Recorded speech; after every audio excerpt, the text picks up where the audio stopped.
Hi guys!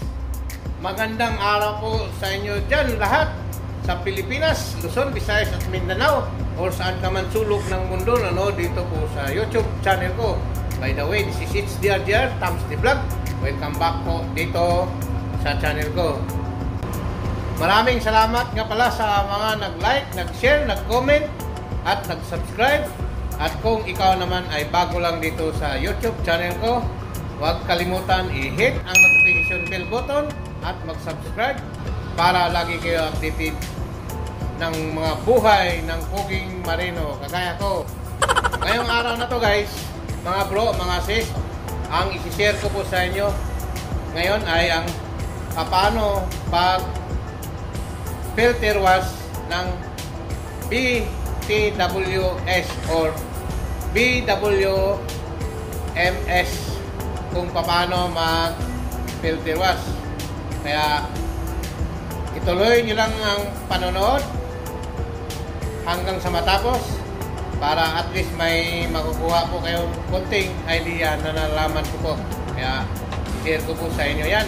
Gagawin ko po ay step by step hanggang sa matapos para madali po makuha ang idea. Kasi malay natin, hindi natin alam kung makasampa tayo ng ganitong klaseng ballast water treatment. At least pag nasalubong nyo tong ballast water treatment na model na to na Miura, at least may konti na kayong idea. Bago tayo mag-umpisa mga bro, mga sis, mga kabaro, shout out muna dyan sa mga pamilya namin dyan sa buong Pilipinas, Luzon, Visayas at Mindanao. Kumusta po kayo? At sana lagi kayong mag-ingat. Yan po ay galing ng mga pusong puging marino kagaya ko. Tara na mga sis, mga bro, mga kabaro, umpisa natin para matapos na. So, tara, let's go!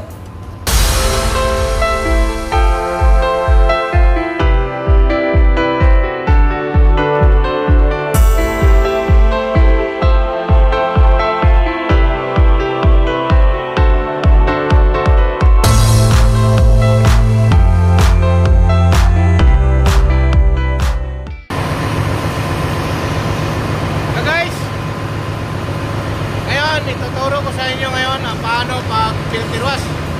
Itong filter wash ginagamit lang to pag tapos ng balas, dahil yung tubig sa labas hindi natin alam marumi or basta marumi.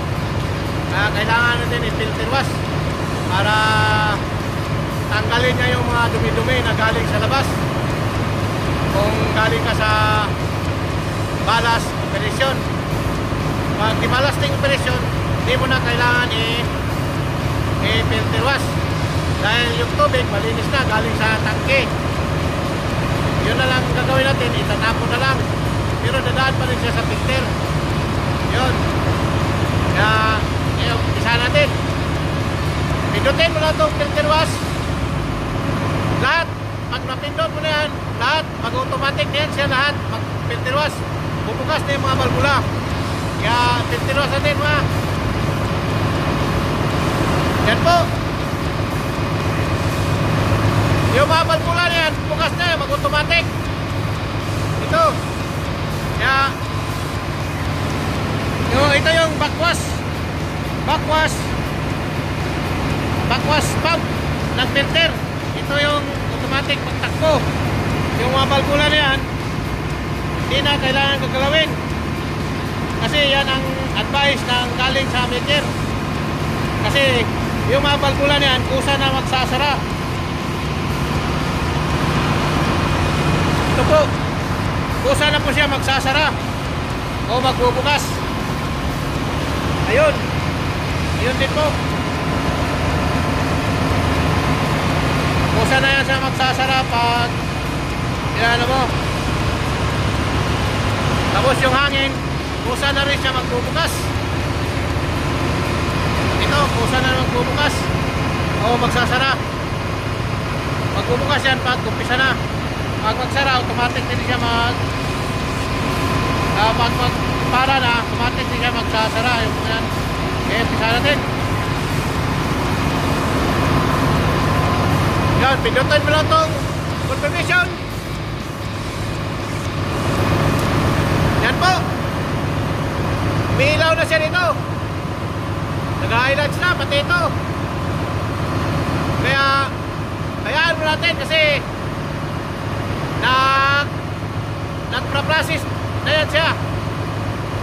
Kaya, antayin natin na kusa siya para o magbigay ulit ng confirmation.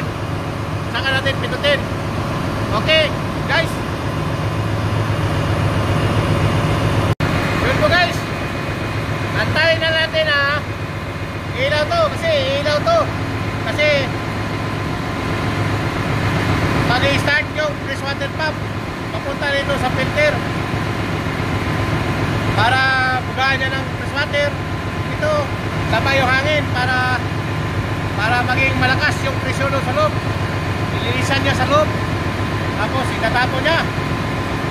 Kaya yan po guys ha. Yan na po. Kaya antayin na lang natin na ilaw to o ilaw yan siya. Antayin natin guys na ilaw yan siya mamaya. Yan na po siya guys. Umilaw na. Ilaw na siya. Papasok na yung tubig dyan. Pupuga ng hangin. Lalabas dyan. Papuntang Overbird. Yan na po siya. Ilaw. Tapos kusa na siya. Papara. Automatic siya. Papara. Kaya antayin na natin. Papara siya.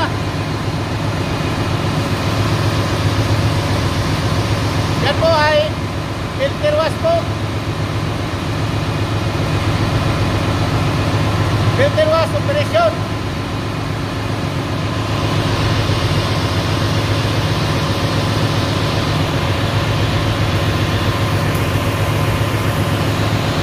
Yan, tumutunog siya.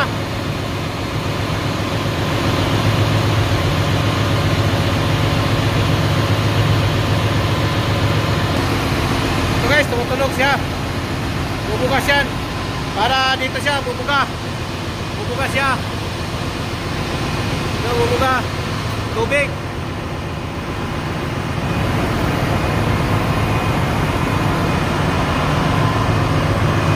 Yan guys, tapos na. Tapos na siya mag-filter wash. Kaya antayin na natin siya na completed siya.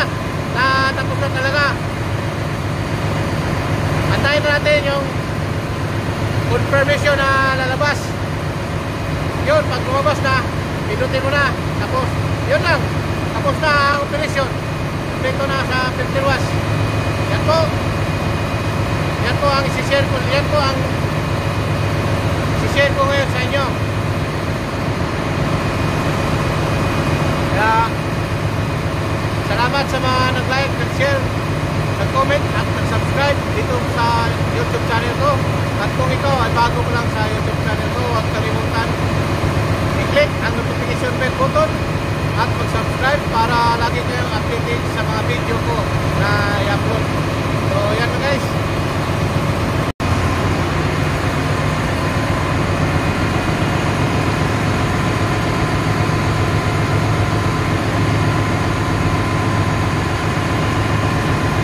Ito pala guys, kailangan naka-US Coast Guard operation mode.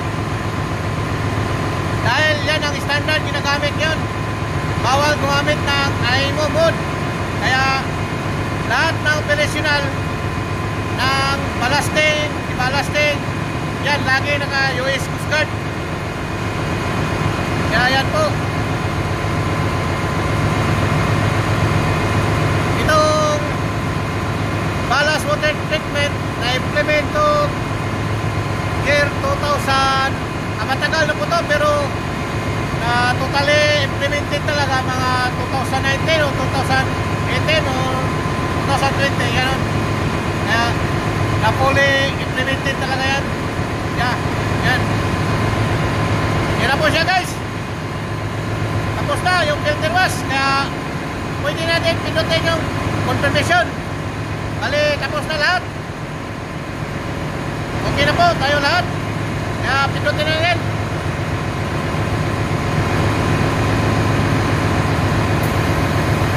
Yan na po. Tapos na.